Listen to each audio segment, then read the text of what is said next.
우리가 지금까지 성경 개론이라고 하는 큰 제목을 가지고 지난 두 주에 걸쳐서 살펴봤던 부분은 좀 조직신학적인 부분이 있었습니다. 그러니까 성경의 영감에 대해서, 그러니까 하나님의 말씀이라고 하는데 성경을 과연 성경이 어떻게 하나님의 말씀인가, 하나님이 우리에게 하나님의 말씀을 주신 방법이 도대체 무엇이었는가 라고 하는 것을 성경의 영감이라고 하는 제목으로 같이 나눴습니다. 그리고 그 다음 주에 두 번째 주에는 비슷하게 연결이 되긴 합니다만 성경이 어떻게 무어한가, 성경의 무어와 성경의 하나님의 말씀으로서의 권위라고 하는 부분들에 대해서 우리가 좀 살펴보았습니다. 이제 오늘을 포함해가지고 앞으로 3주 동안은 직접 이제 성경의 내용의 문제를 좀 다루려고 그렇게 합니다. 그래서 오늘 우리가 살펴볼 것은 성경 개관의 첫 번째 시간인데요. 이제 성경 전체를 꿰뚫는 큰 메시지의 맥락이, 흐름이 어떻게 되느냐라고 하는 문제를 먼저 좀 살펴보고요. 그 다음 두 주에 걸쳐서는 구약 전체의 흘러가는 흐름과 메시지를 좀 한번 살펴보고 훑어보고, 그 다음에는 신약을 한번 살펴보고 이렇게 하려고 합니다. 그래서 앞으로 한 3주 정도는 이제 성경 자체의 내용을 좀 이야기를 하게 될 것입니다. 그리고 나서 성경의 내용을 개관한 다음에는 이제 성경을 어떻게 해석해 왔는가, 성경이라고 하는 이 하나님의 말씀을 기독교의 역사 속에서 어떻게 해석을 해왔는가, 그리고 오늘날 우리가 어떻게 하나님의 말씀을 해석하는 것이 건전하고 바르게 개혁주의 신앙에 벗어나지 않고 우리가 하나님의 말씀을 읽어낼 수 있는가 하는 문제들을 또 계속해서 살펴보려고 합니다. 오늘은 이제 전반적인 이야기입니다. 그래서 성경 전체의 큰 틀을 가지고 좀 이야기를 하게 될 거예요. 성경은 우리가 언뜻 제가 이제 이전에도 언급을 해드렸습니다만 성경이 약 1600년 정도 기간에 걸쳐서 쓰여졌습니다. 그렇죠? 모세 시기로부터 해가지고 신약의 저자들까지 생각을 하면 1600년 정도의 큰 기간 동안에 성경이 쓰여졌고요. 그 성경을 쓴 저자들은 대략적으로 한 40명 정도 된다 이렇게 생각을 합니다. 그럼에도 불구하고 성경에는 놀랄 만할 정도의 통일성이 있다는 것을 보게 돼요. 그러니까 성경이 전체적으로 하나의 메시지를 계속해서 우리에게 전해준다라고 하는 것입니다. 그러니까 일반적인 우리의 상식으로 생각하면 저희는 항상 성경을 이제 66권으로 보아왔고 항상 권위는 하나님의 말씀으로 보셨기 때문에 이렇게 말씀을 드리는 것 자체가 좀 어색하실지 모르겠어요. 아니, 성경은 항상 하나님의 말씀이고 통일성이 있지. 그런데 사실 상식으로 보면 1600년이라고 하는 오랜 기간에 걸쳐서 40여 명의 서로 다른 저자들이 써서 66권의 책이 묶여져 있는데 일관되고 통일된 메시지를 가지고 있고 그것 자체로 하나의 하나님의 말씀을 이루고 있다는 것이 사실은 굉장히 놀라운 일입니다. 별로 안 놀라우시죠? 교회도 마찬가지인데요. 교회 안에 늘 제가 말씀드리지만 정말로 이질적인 집단이 교회라고 말씀드렸잖아요. 정말 서로 다른 배경과 생각과 연령대부터 포함해가지고요. 참 다양한, 하지만 그 다양한 사람들이 한 자리에 모여서 하나님을 예배하는 것도 사실 기적이거든요. 저희는 이제 매주일 그런 일을 경험하니까 기적이라고 잘 생각을 안 하게 되는 것이죠. 성경 말씀은 특별히 그렇습니다. 그래서 J.I. 패커라고 하는 그 학자가 있는데요. 또 목사님이시고 이제 기독교 저술가이기도 하고 굉장히 하나님을 아는 지식이라고 하는 책을 써서 유명하신 분인데 그분이 이 성경의 통일성에 대해서 이렇게 이야기를 했죠. 이러한 성경의 내용상의 통일성은 기적이라고밖에 말하지 않을 수 없다. 그리고 이러한 기적은 아무것도 쉽게 믿으려 하지 않는 오늘날과 같은 시대의 불신앙적 조류에 대한 도전을 던져준다. 이게 J.I. 패커가 이야기한 것이었습니다. 그러니까 성경 안에 있는 이 불가사의한 통일성, 이것 자체로 놓고 봐도 하나님의 말씀이, 성경이 우리에게 참 기적과 같은 방편으로 주어진 것이고 아무것도 믿으려고 하지 않은 오늘날 시대 가운데 이 자체로 굉장히 큰 도전이 된다라고 하는 이야기를 한 것입니다. 자, 그렇다면 우리는 이제 이런 질문을 던지게 되는 거죠. 도대체 성경을 하나로 우리가 요약을 해서 볼 때 성경의 전체적인 메시지가 있다면 그 성경의 전체적인 메시지를 뭐라고 이야기할 수 있겠느냐라고 하는 것입니다. 성경을 우리가 열 수 있는 문이라고 생각해 보면은요, 성경을 열게 되어지는 그 문으로 들어갈 때 가장 중요한 메시지는 하나님의 구원에 대한 것입니다. 그러니까 성경은 하나님의 구원이 어떻게 이루어져 가느냐에 대한 이야기라고 하는 것이죠. 그렇게 우리가 생각을 해봤을 때 하나님의 구원에 대한 이야기로서의 성경을 우리가 가장 잘 이해를 하려면 그 성경의 문을 열 수 있는 열쇠는 예수 그리스도라고 하는 것입니다. 그러니까 결국 성경의 메시지를 하나로 요약을 했을 때 그것은 예수 그리스도를 통한 하나님의 구원이다, 이렇게 생각을 할 수 있겠죠. 그러니까 성경은 처음에 창세기로부터 해서 마지막 신약의 요한계시록까지 일관된 이 메시지를 우리에게 계속 전해준다라고 하는 것입니다. 예수 그리스도 안에서 주어진 하나님의 구원이라고 하는 메시지에 계속해서 초점이 맞추어져 있다라고 하는 것이죠. 그렇기 때문에 우리는 결국 성경을 통일시켜주는, 그러니까 성경의 모든 부분들을 이제 하나로 연결시켜주는 통일된 주제의 가장 중심에 예수님께서 계시다라고 하는 것을 발견하게 되는 것입니다. 그러니까 우리는 유대인들이 성경을 읽는 방법과 좀 다르게 구약을 읽죠. 그렇죠. 우리만 성경을 가진 것이 아니고요, 유대인들도 성경을 가지고 있습니다. 필라델피아 유대인들 많잖아요. 그죠? 유대인들도 성경을 가지고 있는데 물론 신약은 가지고 있잖아요. 구약만 가지고 있습니다. 근데 그분들이 구약을 읽는 방법하고 저희가 구약을 읽는 방법이 다를 수밖에 없어요. 왜 그렇습니까?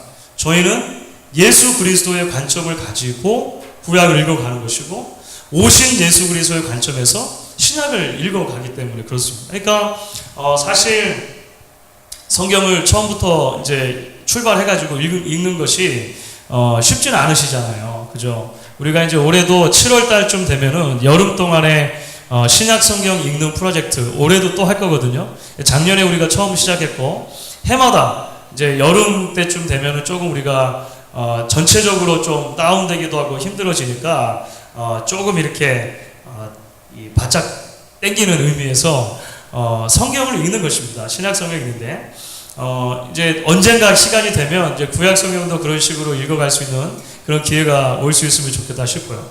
성경을 읽어가는 것 자체가 쉽지 않습니다. 쉽지 않아요. 우리에게 큰 도전이 되는데요. 사실 이제 앞으로 우리가 성경을 개관하는 이런 큰 틀을 같이 공부를 하면서 특별히 큰 틀들을 가지고 성경의 부분들을 읽어 나갈 때 하나님께서 각 부분마다 어떤 방식으로 예수 그리스도의 구원에 대해서 이야기해 주시는가, 이런 부분들을 좀 살펴볼 수 있으면 좋겠다 싶습니다. 이전에도 한번 말씀을 드렸던 것 같아요.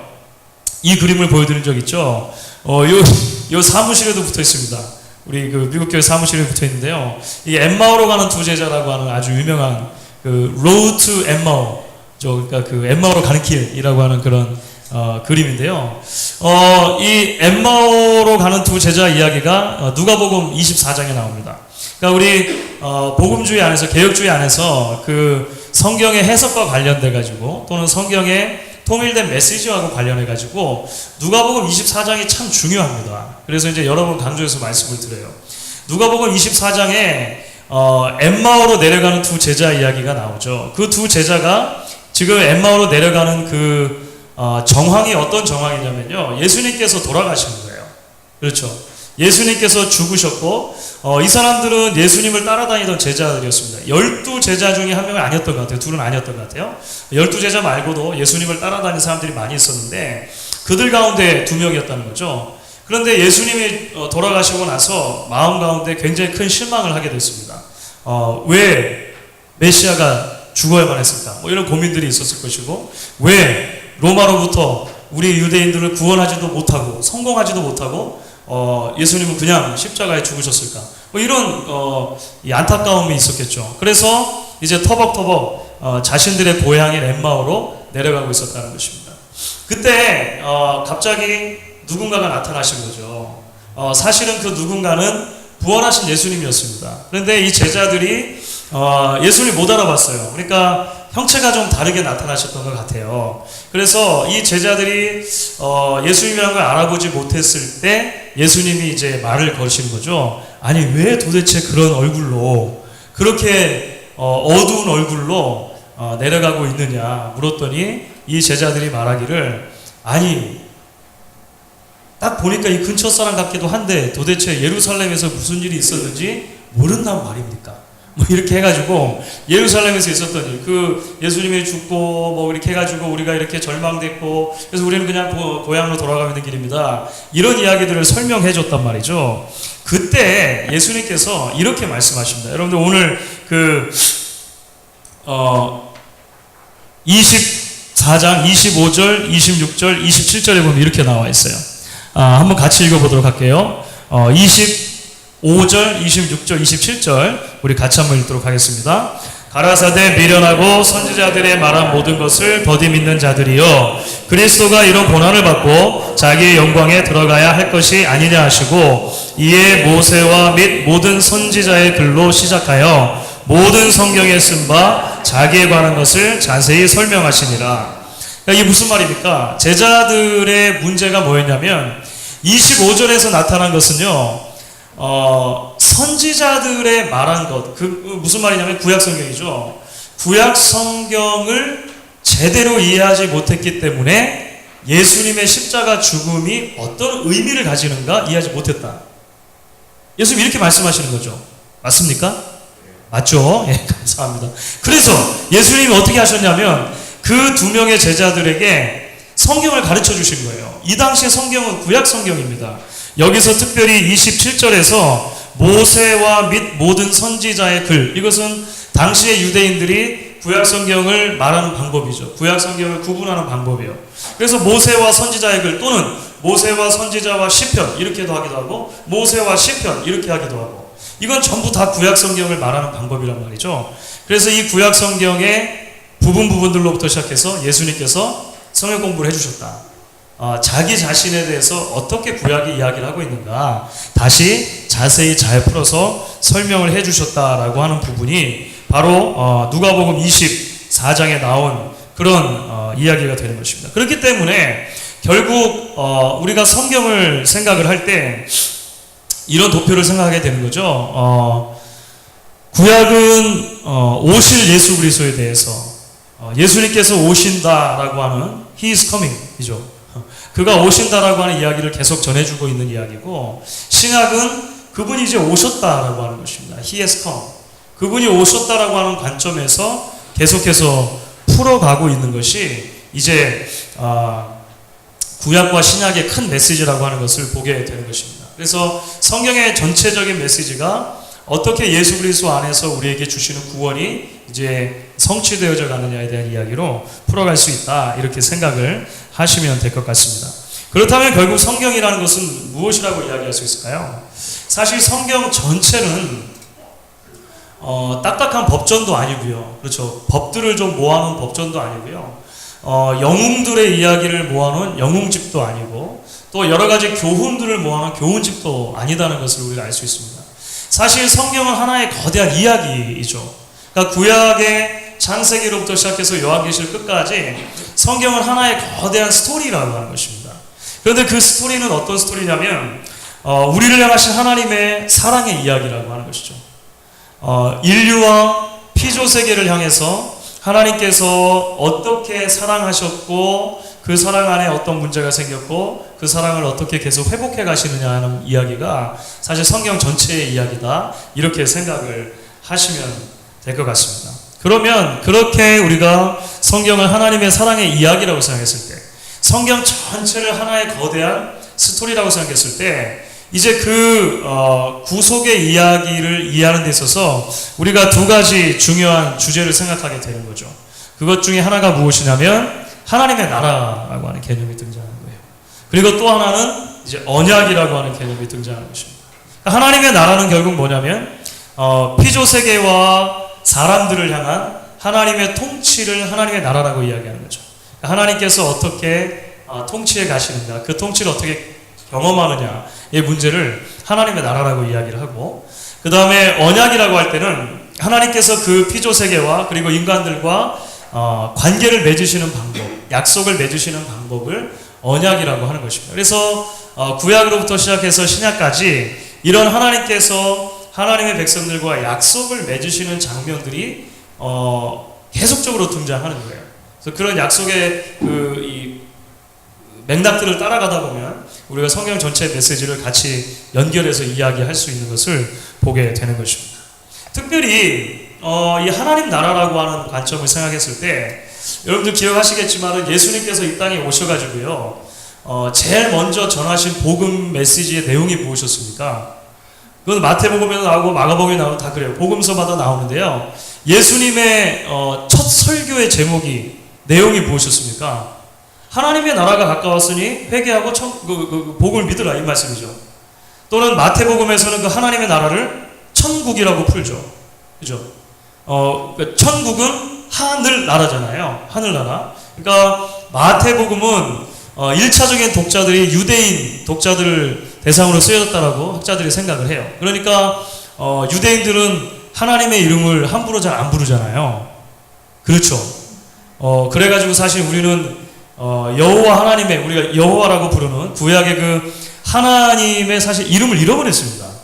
그러니까 원래 써져 있는 여호와의 그 이름이 어떻게 읽어졌었는지 사실을 아무도 몰라요. 대략 짐작하기를 야훼 정도가 아닐까 그냥 이렇게 짐작하는 거예요. 짐작하는 거고 여호와는 좀 다른 것이고 하여간 뭐 다 설명하기는 그렇고요. 그렇습니다. 그러니까 이 그 마태복음의 독자들의 입장에서 볼 때 이제 유대인들이 주로 되니까 하나님의 나라라고 부를 때 하나님의 이름을 부르는 것도 좀 이게 좀 마음이 이제 부담이 되는 것이죠. 그렇죠? 그래서 마태는 다른 복음서에서 하나님의 나라라고 말한 것을 어떻게 바꿨다고요? 예, 천국, 하늘나라 이렇게 바꾼 것입니다. 그러니까 마태복음의 하늘나라 또는 천국하고 다른 복음서들에 나온 하나님의 나라는 같은 개념입니다. 같은 개념. 하나님의 나라가 예수님의 복음의 핵심이었다라고 하는 거예요. 그렇죠? 그러면 도대체 그 하나님의 나라가 뭐냐라고 하는 거죠. 하나님의 나라를 우리는 어떻게 이해할 수 있는가? 사실 하나님의 나라는 1차적으로 보면 단순하게 장소적인 개념이라기보다 하나님의 통치와 관련이 되는데요. 하나님의 통치에 관련되어서 하나님의 나라는 세 가지 요소를 가지고 있다는 것을 우리가 보게 되어집니다. 나라니까 그 나라라고 할 때 이것은 왕국이죠. Kingdom of God이라고 말합니다. 하나님의 나라, 왕국이니까 왕이 필요하죠. 그리고 백성이 필요하고 땅이 필요한 거예요. 무슨 말이냐면 왕이신 하나님께서 통치하신다라고 하는 개념이 굉장히 중요합니다. 그러니까 하나님께서 왕이 되셔서 그 왕으로서 다스리신다. 그 다스림을 받는 사람들을 백성이라고 하는 것이죠. 하나님과의 언약 관계를 통해서 하나님을 하나님으로 섬기고 왕으로 섬기고 하나님의 다스림을 받는 무리들, 사람들을 백성이라고 하는 것입니다. 그럼 땅은 어떻게 될까요? 그 하나님의 백성들이 하나님의 통치를 받으며 살아가는 삶의 모든 자리를 땅이라고 보는 것이죠. 그렇죠? 그러니까 우리가 발 딛고 살아가는 모든 그 자리에서 하나님의 통치를 경험하고 살면 그곳이 이제 하나님의 통치를 실현해내는 땅들이 장이 된다라고 하는 것을 성경이 우리에게 말해주는 것입니다. 그러니까 하나님 나라라고 하는 것은 결국 이러한 큰 세 가지 틀 안에서 움직여진다라고 하는 거예요. 성경의 전체적인 메시지는 이 하나님 나라가 어떻게 우리에게 주어졌고 그 하나님 나라 안에 어떤 문제가 생겼고 그래서 그 하나님 나라는 어떤 방법으로 다시 회복이 되느냐 라고 하는 문제로 성경의 전반적인 이야기가 흘러가는 것을 우리가 보게 되는 것입니다. 그런 측면에서 보면 성경의 메시지는 하나님 나라의 세계관을 우리에게 이야기해 준다고 볼 수 있죠. 하나님 나라 관점으로 보는 세계관을 이야기해 준다고 보는 것입니다. 사실은 모든 종교에서 다 마찬가지인데요. 모든 종교는 기본적으로 인생의 근본적인 네 가지 문제에 대해서 고민을 하고요.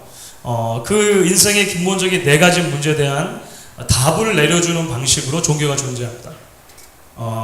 고등 종교일수록 더 그래요. 그 기본적인 문제들이 무엇일까요? 이렇게 우리가 네 가지를 생각할 수 있죠.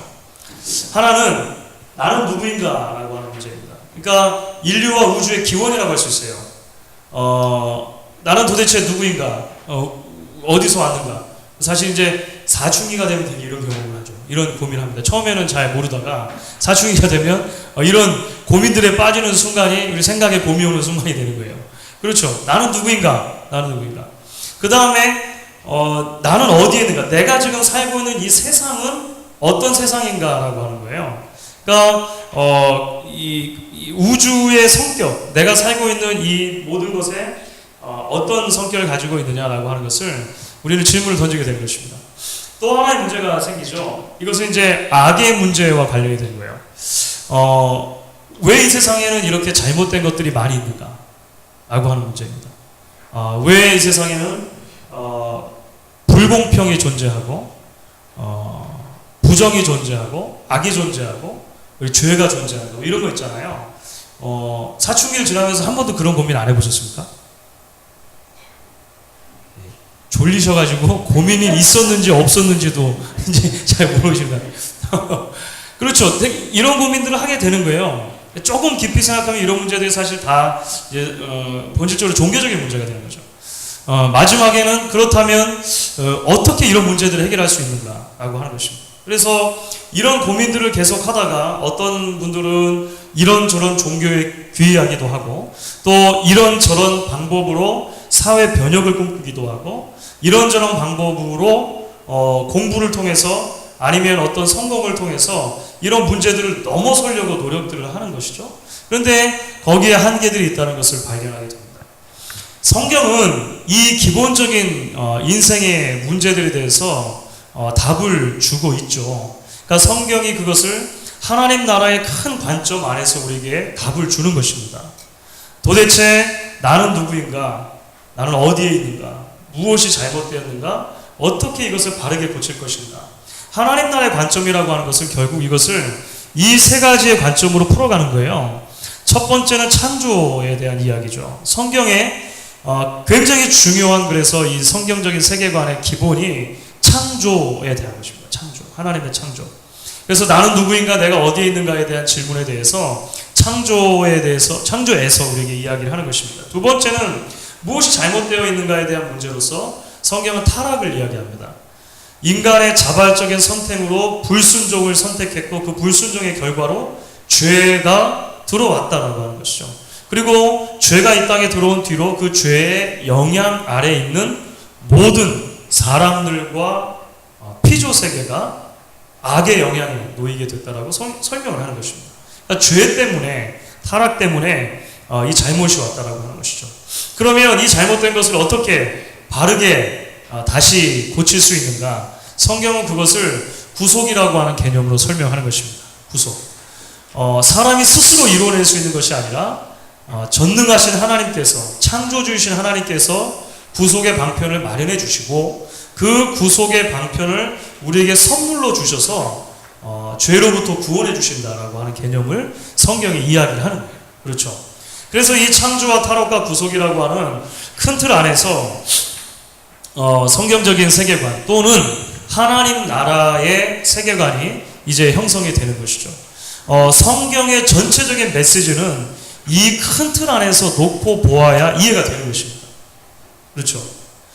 그래서 처음에 창조를 이야기했을 때 이 창조는 하나님께서 선하신 창조를 우리에게 주셨습니다. 그렇죠. 완전하신 하나님께서 창조하신 그 세계가 완전했다라고 하는 거예요. 그 완전했다라고 하는 것을 우리는 창세기 1장에서 여러 번 등장하는 후렴구를 통해 알게 돼요. 그 후렴구가 뭐냐면요. 매일매일 창조가 맞춰질 때마다 하나님께서는 뭐라고 선포해 주시죠? 좋았더라. 보시기에 좋았더라. 그리고 나서 마지막 6일째 되는 날은 사람을 창조해 놓고 나서 보시기에 심히 좋았더라. 그러니까 좋다라고 하는 말은 그거죠. 하나님께서 본래 의도하신 대로 된 것입니다. 그렇죠. 어린아이들 그 레고 장난감 가지고 놀지 않습니까? 처음에 레고 장난감을 사주면 레고 장난감에 따라서 그 설명서가 따라와요. 설명서. 그러니까 그게 어떤 식으로 만들어라라고 하는 설명서인 거죠. 그래서 그 설명서를 보고 하나하나 피스를 맞춰가면요. 그 레고 박스 겉에 있는 그 그림대로 그렇죠. 그 모양대로 이제 뭐가 하나 만들어지는 거예요. 우주선이든 공룡이든 뭐 경찰차든 뭐든지 간에 만들어지는 거예요. 그 그렇게 원래 청사진대로 만들어졌을 때 좋았더라. 이렇게 되는 거죠. 보시기에 심히 좋았더라. 이게 되는 겁니다. 그러니까 하나님께서 본래 마음속에 우리를 향해서 또는 피조세계를 향해서 가지고 계셨던 청사진대로 되어졌으므로 좋다 이렇게 말씀해 주십니다.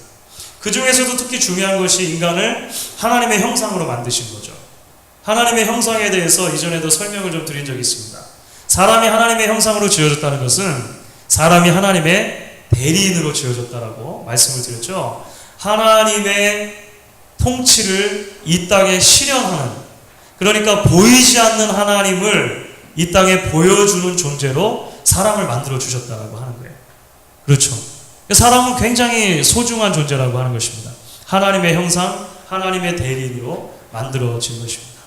그래서 사람은 애초에 어떤 존재로 지어진 거냐면요, 왕이신 하나님을 잘 섬기고, 그렇죠. 그리고 하나님께서 동일한 자신의 형상으로 만들어주신 다른 사람들, 에덴 동산에서는 그것이 아담과 하와가 된 것입니다.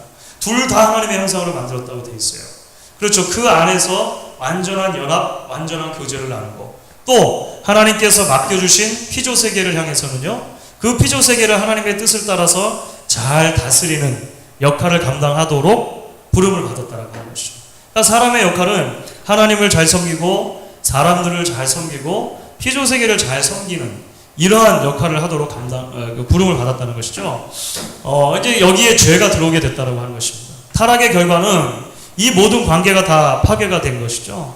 하나님과의 관계가 파괴되어지고 사람과의 관계가 파괴되어지고 이제 피조세계와의 관계도 파괴되어진 것이, 여러분들 창세기 3장을 보시면, 그리고 3장 이후에 이제 인류가 만들어내는 모든 역사를 보시게 되면 이런 타락의 영향 아래에 있는 그런 인류의 역사들을 우리가 보게 되는 것입니다.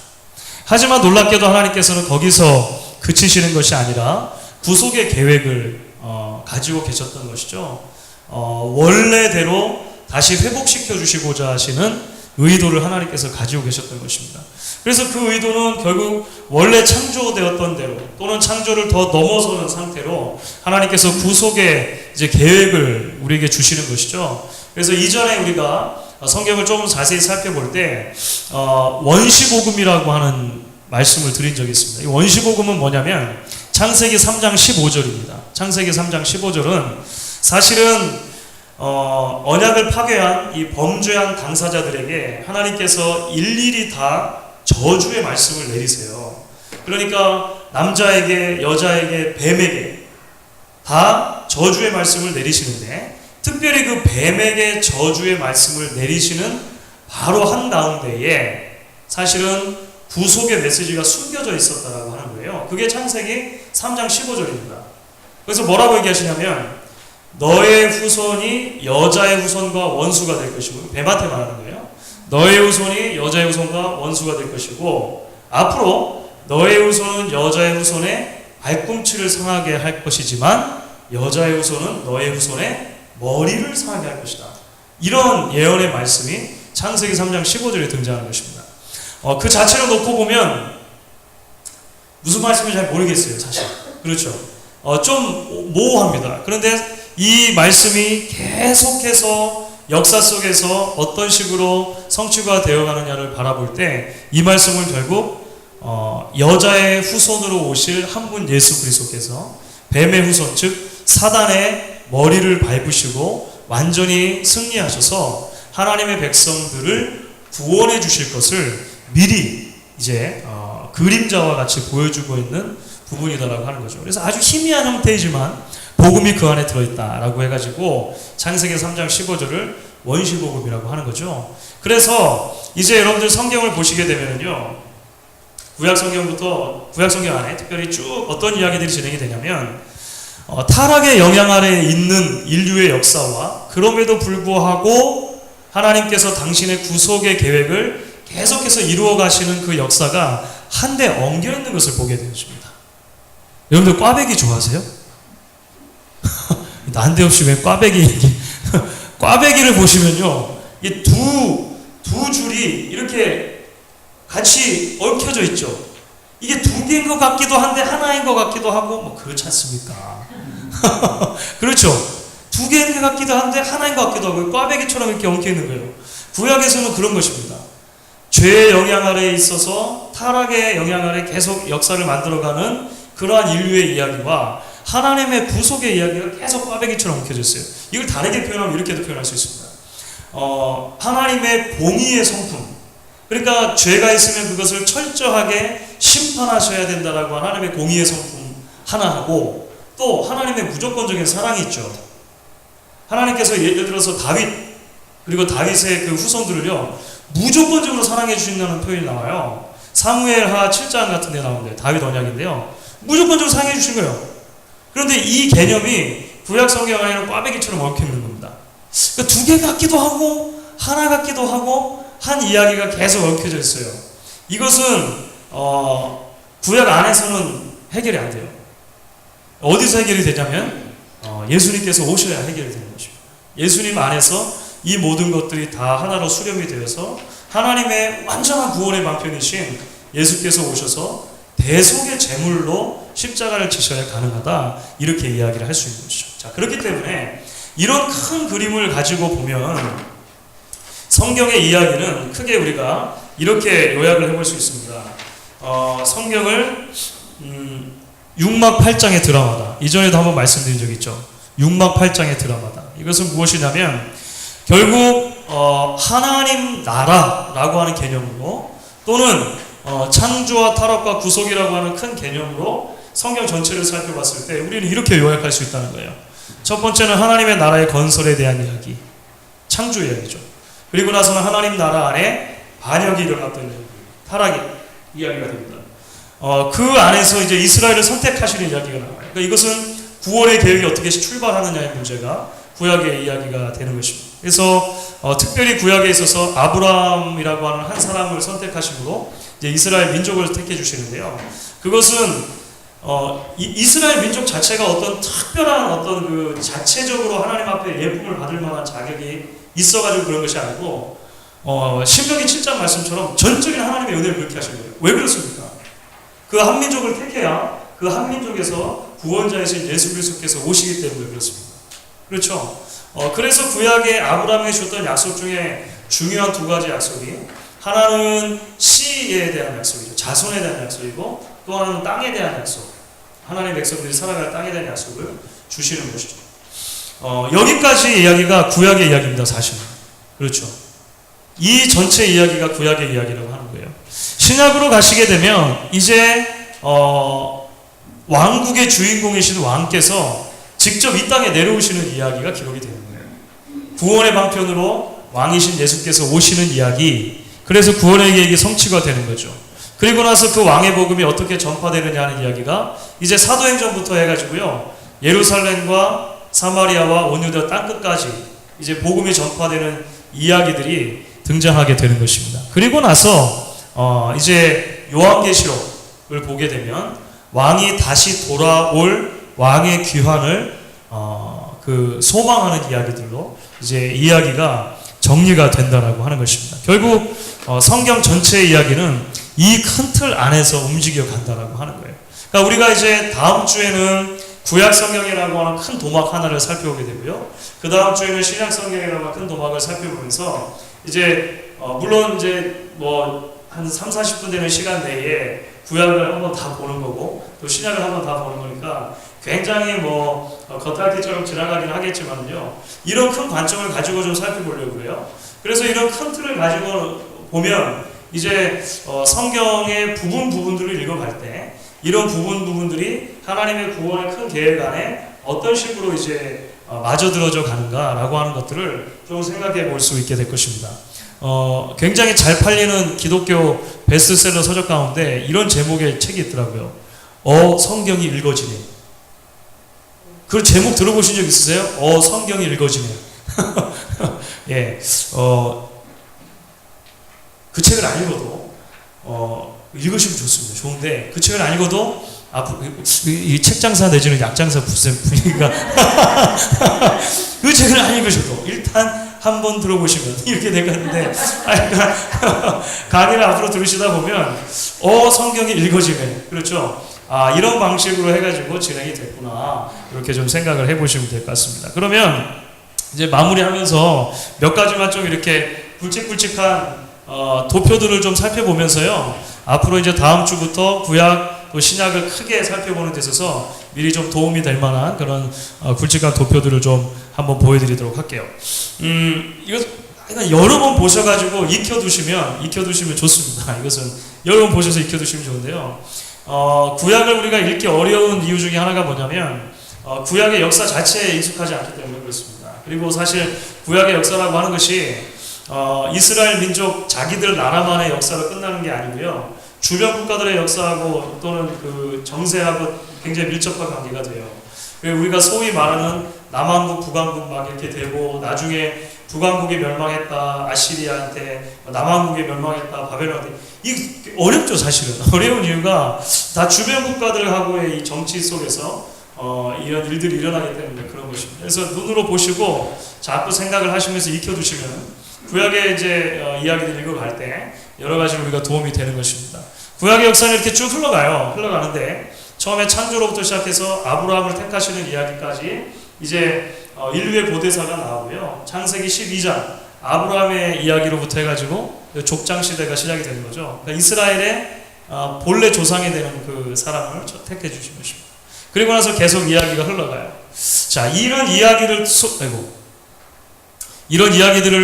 성경의 구약 성경하고 매치를 시켜보면 이렇게 되는 거죠. 여러분들 나눠드린 그 교재도 이것은 이제 돼 있으니까 보시면 됩니다.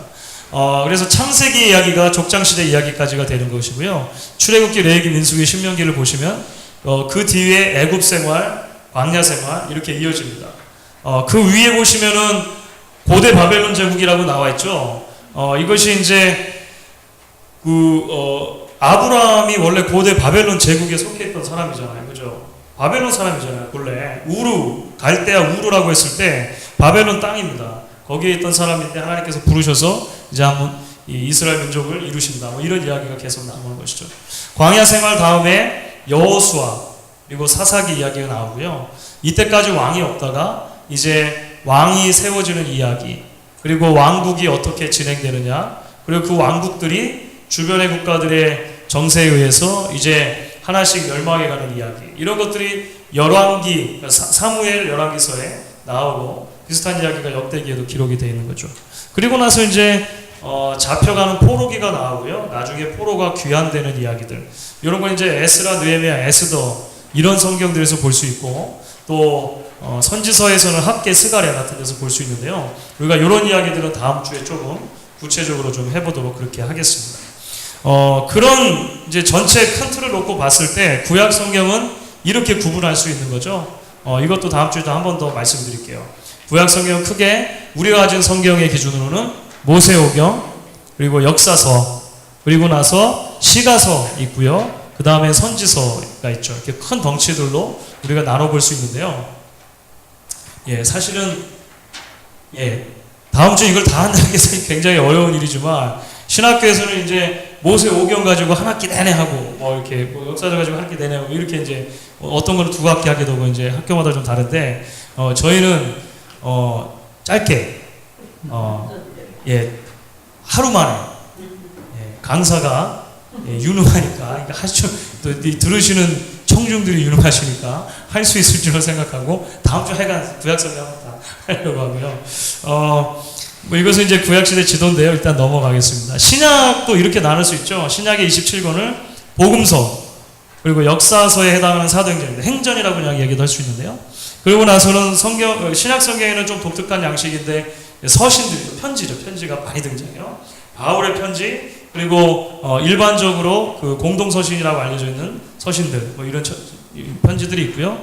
그 다음에 나중에 묵시문학에 해당하는 요한계시록이 이렇게 있습니다. 그래서 우리가 신약도 우리가 다음 주에 또 한 번에 그냥 저희가 해서 좀 살펴보면서 전체 메시지를 큰 그림을 좀 그리고 나면 이 큰 그림 안에서 어떻게 역사들이 흘러가는가 우리가 살펴보게 될 것입니다. 그래서 오늘 말씀을 정리하도록 할게요. 오늘 전체 이야기를 통해서 우리가 살펴봤던 것은 성경 전체의 개관이었습니다. 성경이 어떤 이야기인가라고 했을 때 그것은 예수 그리스도 안에서 주어진 하나님의 구원의 이야기고, 그 예수 안에서 주어진 하나님의 구원에 대한 이야기를 이해하는 데 있어서 중요한 개념이 하나님 나라에 대한 개념, 그리고 언약에 대한 개념이 있었다. 그리고 그 하나님 나라에 대한 개념을 잘 이해하면 창조와 타락과 부속이라고 하는 큰 틀 안에서 어떻게 하나님이 우리의 왕 되시고 어떻게 예수께서 이 땅에 오셔야만 했고 하는 이야기들로 구성이 되어 있다라고 하는 것을 우리가 살펴보았습니다. 그러니까 다음 주에는 여기서 조금 더 나아가서 구체적으로 이제 말씀들을 살펴보도록 하겠습니다.